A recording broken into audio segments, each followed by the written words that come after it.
biriya bintu ugiye bijya binshobera twebwe mu gihe cyacu nimba harimo n'ubuturage simbizi twebwe twitaga ku musore usenga iyo yari condition ya mbere iya kabiri ukabona nyine ko physically yashobora akazi bamuhaye n'akazi yagashobora ukabona ko afite n'umwete wo gushaka kugira icyo ageraho ibyo ngibyo wahitaga uvuga uti nituba turi gusenga Imana kandi dushishikajwe no gukora tuzatera imbere kandi niko byagenze niko bimeze mbese condition ebyiri kuba senga no kuba ari umuntu ukunda akunda gukora hatari wa muntu w'umwiyemezi uyu munsi hariho nk'umuntu wakubona nkawe ufite iyi kamera ushyize ku rutugu akaguseka ati jyewe umuntu wigize umusazi wirwa wikoreye ibintu nkuriya nta hantu namugeza ariko wowe uzi yuko muri iyi kamera hari icyo ukuramo cyane iyi kamera ituma udasaba mitiyo icyo nashakaga kukubwira ko cyangwa kubwira abakobwa ntago bagomba kwicara bateze amaboko ngo yicara ategereze ngo umusore azaza antware nangeza mu rugo rwe amenye kuri buri kimwe cyose ubundi rugo ruba rwiza abashakanye bafashanyije umwe akazana kimwe n'undi akazana ikindi ndetse na management y'urwo rugo iraryoha cyane kuko buri wese abazi ko umwe icyo yazanye yakiruhiye n'undi yuko icyo yazanye yakiruhiye ariko ni hazo undi noneho wateguye kuva kera afite akamodoka ke kandi barahari urumva tukajya ahantu hamwe umushumba nubwo yaba adasenga nyine avuye mu kabari nk'aha handi bizagorana Munyarwanda yari umuhanga yaravuze ngo ibyinshi byotsa amatama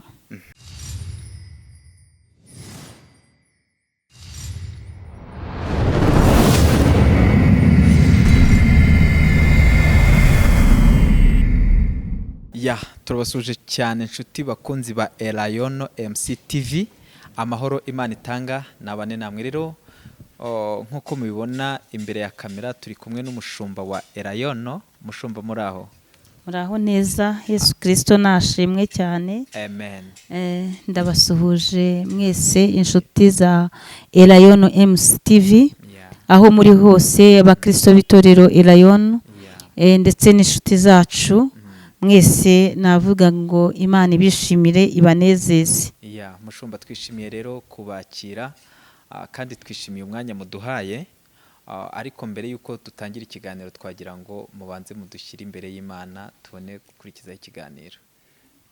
Data wa twese mwiza mu izina rya Yesu Kristo turagushimiye kuri umukozi w'umuhanga uri Imana yacu bwite natwe turi imirimo y'intoke zawe waturemye utwishushanyije ibyo turabigushimiye Mana warakoze tugushimiye uburinzi bwawe butarondoreka kuri twe wakoze kundinda wakoze kurinda Jean Marie nk'umunyamakuru wacu izina ryawe rihabwa icyubahiro turagushimiye ko ukomeje kutubera amaso ukomeje kuturindira igihugu ndetse ukomeje no kurinda itorero Elayono Mountain Church mu Rwanda Mana izina ryawe rihabwe icyubahiro ko uri Imana igaragaza gukomera kwawe ibihe byose nyemerera rero iki kiganiro turagutumiye uzubane natwe mwuka wera utubere umujyanama n'umuyobozi mwami Yesu Kristo utugoteshe ingabo nto nini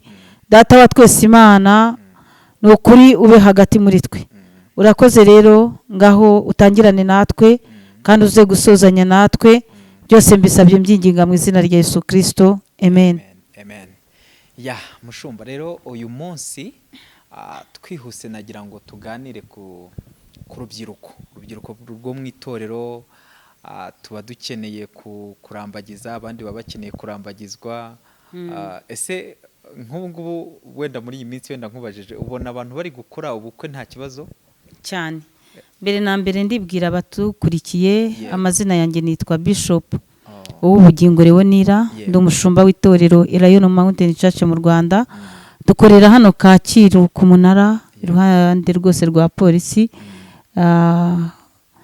ndayishimira yuko nawe udukurikiye wazadusura kandi byatunezeza cyane rwose. Imana rero ibaha umugisha kandi Imana ibanezeze. Kubirenze kuri ibyo hagana hasi hari nimero wayihamagara Yego. bakakurangira neza ahantu urusengero ruri.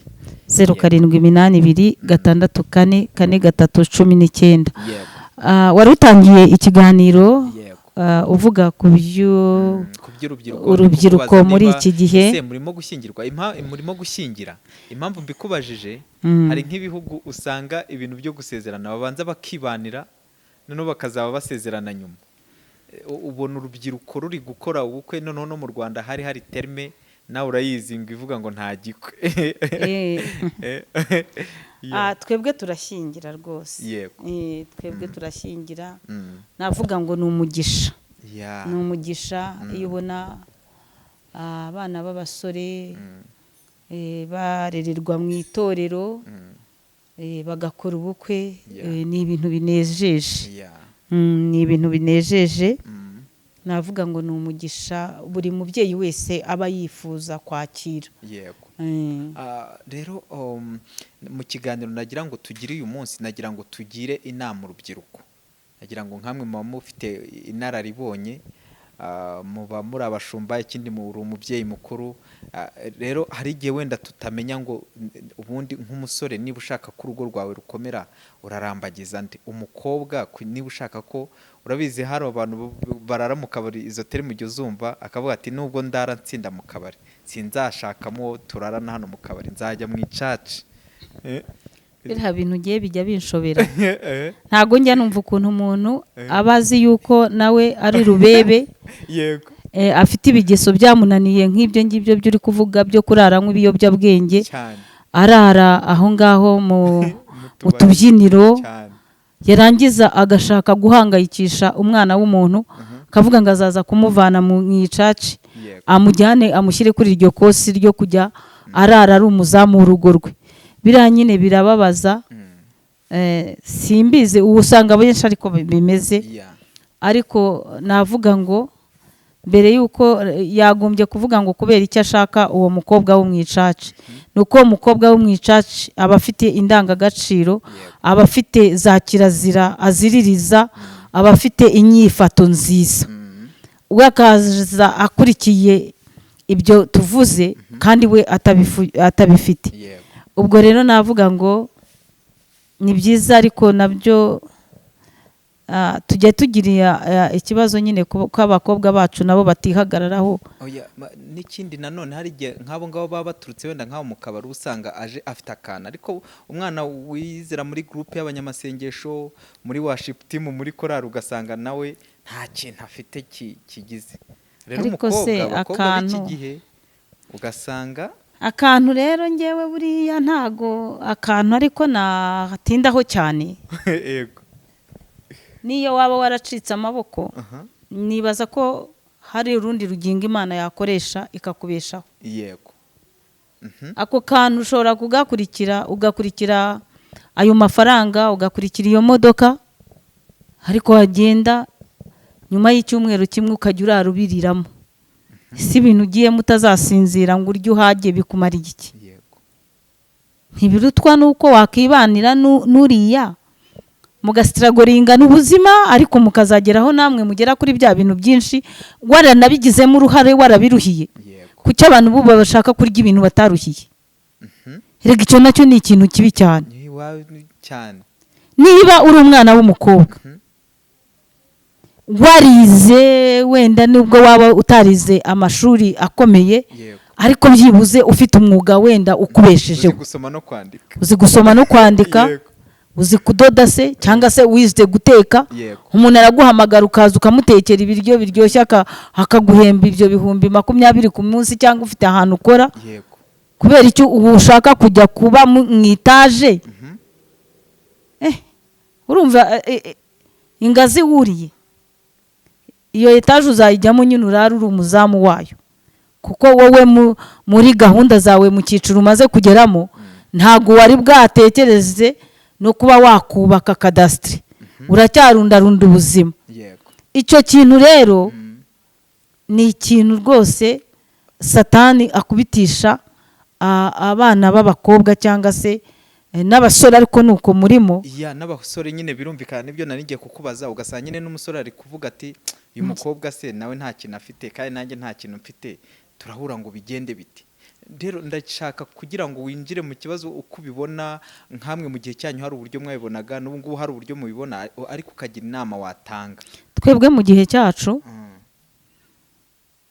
nimba harimo n'ubuturage simbizi, twebwe twitaga ku musore usenga, iyo yari condition ya mbere.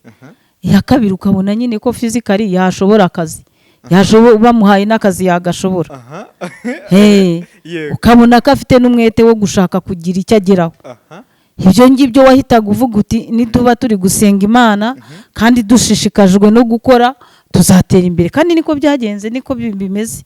Mbese condition ebyiri, kuba senga no kuba ari umuntu ukunda akazi, akunda gukora. Hatari wa muntu w'umwiyemezi. Uyu munsi hariho nk'umuntu wakubona nkawe ufite iyi kamera ushyize ku rutugu akaguseka ati jyewe umuntu wigize umusazi wirwa wikoreye ibintu nkuriya nta hantu namugeza. Ariko wowe uzi yuko muri iyi kamera hari icyo ukuramo cyane. Iyi kamera ituma udasaba mitiyo. Iyi kamera ituma ugenda ukicara ahantu ukavuga uti mume icyayi runaka, kakofu kakagotomera ukakanywa wituje rwose uri gukora umushinga wawe neza. Ariko ni hazo undi noneho wateguye kuva kera afite akamodoka ke kandi barahari, urumva tukajya ahantu hamwe, umushumba nubwo yaba adasenga nyine avuye mu kabari nk'aha handi bizagorana. Munyarwanda yari umuhanga, yaravuze ngo ibyinshi byotsa amatama. Ibyo byinshi ushaka kujyamo utarigeze ubigiramo uruhare, ntago kenshi biguha neza umuntu. Niyo batagutuka uba ufite complex, ukigengesera cyane, kavuga uti ninegama kuri rirange rikandura. Barambaza bateri ko uzi ukuntu irirange ryaduhenze. Rirangiza ukuntu rihenda. Ariko ni waba warabanjije kuyibamo ari sima yonyine. Uzaba uzi value y'ibintu. Kibazo uyu munsi urubyiruko rufite rurashaka kubaho uko rutagombye kubaho. Barashaka kwisimbukuruza bakagera mu cyiciro runaka batabanjije gutegereza ngo nabo bakore bagire icyo bageraho ku bwabo. Urashaka wowe kugendera mu modoka ihenze kandi ubwawe nturakora n'umushinga wo kugura moto wa miliyoni 2, ariko kumva ko uzagendera mu modoka ihenze tu gute se? Ese mushumba ntibishoboka ko wa mugani abantu bose barakennye n'iki kugira ngo muri iki gihe uvuge ngo uyu muntu ashoboye gukora kandi nta kazi afite? Urabizi nyine mu rubyiruko akenshi harimo ikintu cy'ubushomeri. Uzabwirwa n'iki ushoboye gukora? Ubushomeri ndabwemera bubaho, yego, ariko no gushakisha bibaho. Ubu uyu munsi yego abana bahaguruka bagashakisha ntago babura ibyo bakora, ntago babibura. Ashobora gukora akazi atishimiye, ariko ako kazi akora atishimiye akazahuriramo n'undi ushobora kuvuga turiya muntu azi gukora, uwamurangira. Njya ndebera nk'iyo umuntu ari kubakisha, wenda wubakisha nko ku ishansiye yawe, abantu bose baza ku ishansiye siko baba bafite iki, siko baba bafite imbaraga zingana. Hari uwonsa igitiyo, hari n'undi ukora yabarangije gupawunda agafata n'injerekani akazana n'amazi, ukabona nubwo adafite ubushobozi bwo kuba agapita ngo ahagarikira ibyo bintu, ariko kakorana umwete. Uwo nguwo usanze ahantu bari kubaka nka etaje izubakwa mu gihe cy'amezi 6 n'urugero, bari kuvuga ngo bakeneye umukozi ushoboye, reka nkubaze ntabwo uwo muntu wamurangira akazi? cyane uko akomeza agenda ku mashansiyo atandukanye aho bubaka, niko nawe afunguka akamenya ngo ingorofani z'umucanga zinizi bashyiramo isima zinizi, akabimenya. Ujya gushiduka ugasanga wa undi waje ari umuyede, asigaye nawe hubwo apatana kubakisha. Niho navugaga ngo akazi kabi kaguhesha keza. abantu bakura amaboko mu mufuka bakore, bere kwitereka aho ngaho nk'ibishushanyo, bakore, nta kintu uzageraho.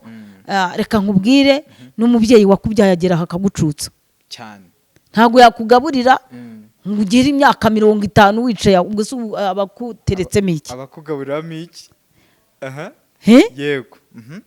nta kazi kabi kabaho. Navugaga kuri icyo kintu warumbwiye cy'ubushomeri. Ikindi wenda hari n'abantu bavuga ngo umuhungu ukennye nta muntu umukunda. Nyine wari uri kuvuga ngo twarebaga umuntu ushobora kuba ukijijwe ariko akaba yanakora, yashobora gukora, ushobora gukora ariko uri umukene. Urabizi hari igihe umuntu ahembwa ariko agahembwa utwarya gusa. Ubukene bwa mbere ni mu mutwe. Ubukene nabonye bukomeye cyane ni mu mutwe. Kuko nuriya muntu ushobora kubona afite ibintu ariko akaba ari umukene, nta bitekerezo by'iterambere, akaba bifite ariko abyayisha ubukene bwe bwo mu mutwe. Nabo bariho cyane, bariho benshi cyane. Uwo muntu rero ushobora kumugira nk'iyo nama. Nyine urabizi nyine bibamo nyine navugaga uri umukobwa ukavuga ngo ubonye umuntu ufite imodoka, ufite ntabwo uzi ko uburyo yabibonye, ntabwo ibyo ubizi, uko yabibonye ntabwo ubizi. Kandi ashobora kuza kukurambagiza abifite, ariko kubera ko afite ubukene bwo mu mutwe ntimubimarane n'umwaka.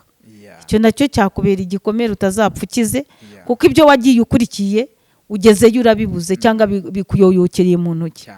Rero ubukene nakubwiraga bukomeye nubwo mu mutwe. Iyo umuntu akennye ariko afite gushaka, kuko gushaka niko gushobora, yumva ashaka kugera ku iterambere, ashakisha icyamuvana muri ubwo bukene, Imana irabireba, iri mu gihugu cyo mu ijuru, igaca inzira byanze bikunze akabona umugisha.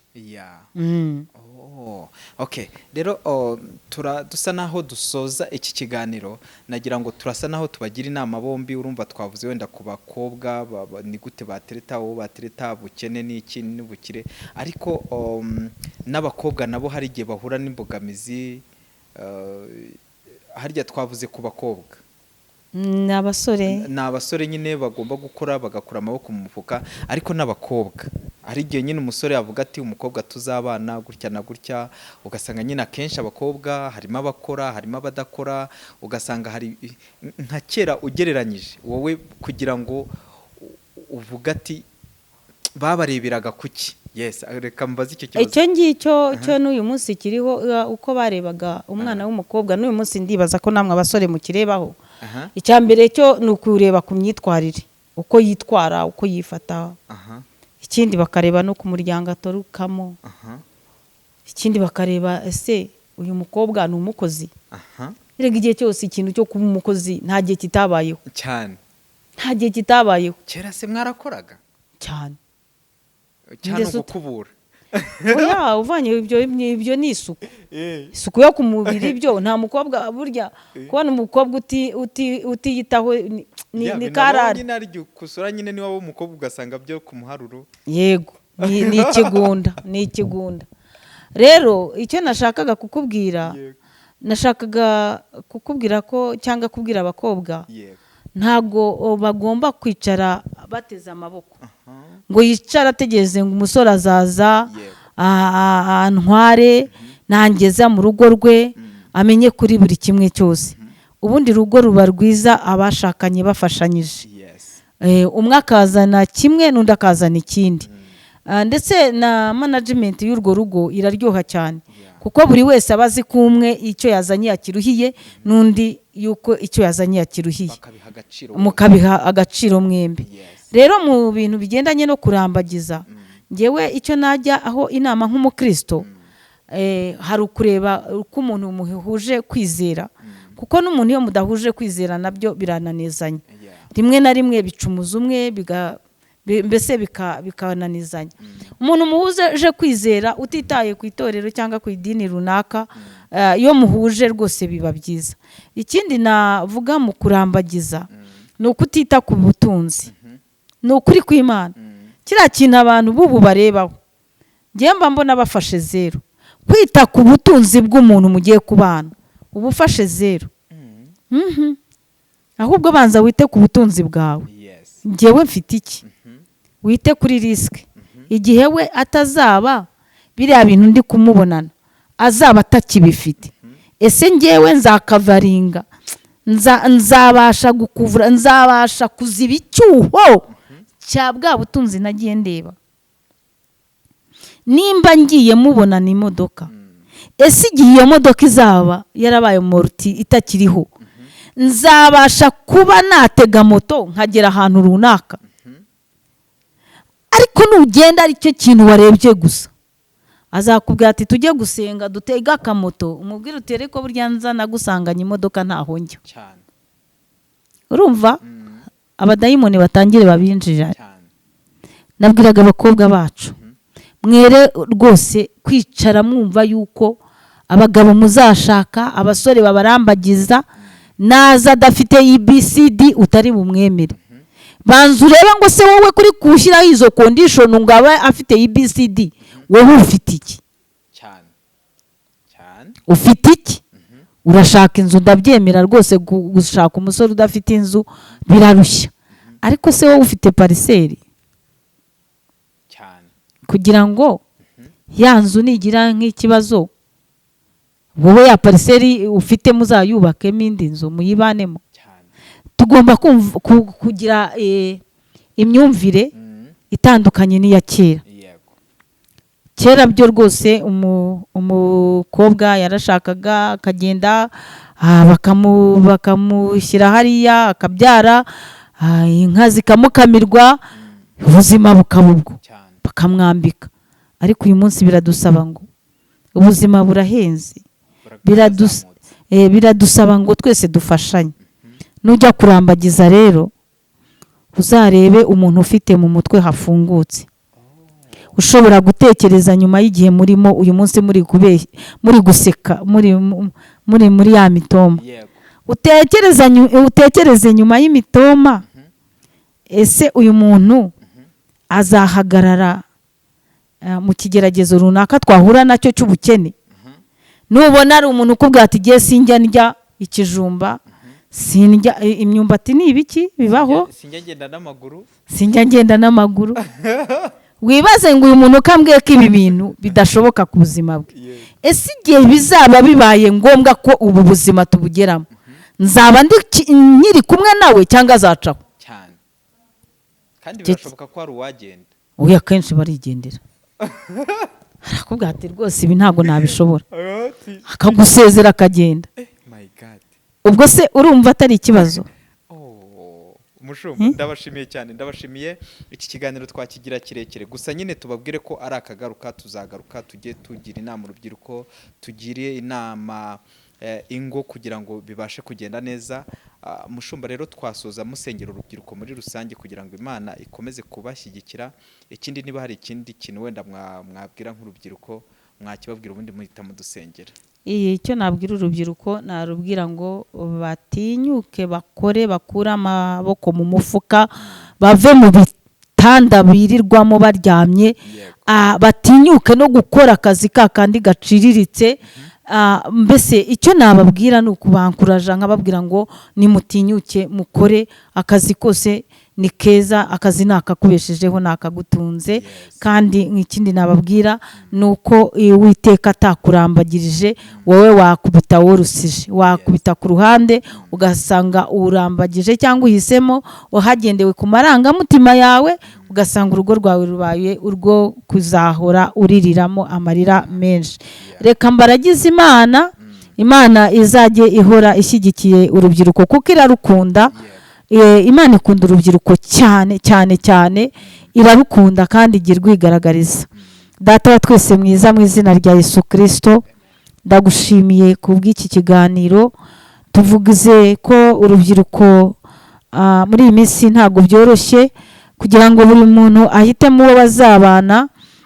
Akenshi usanga hakora amarangamutima, ndetse rimwe na rimwe hagakora kondisiyo zitandukanye, nyamara ibyo byose ntabwo ari byo byubaka urugo.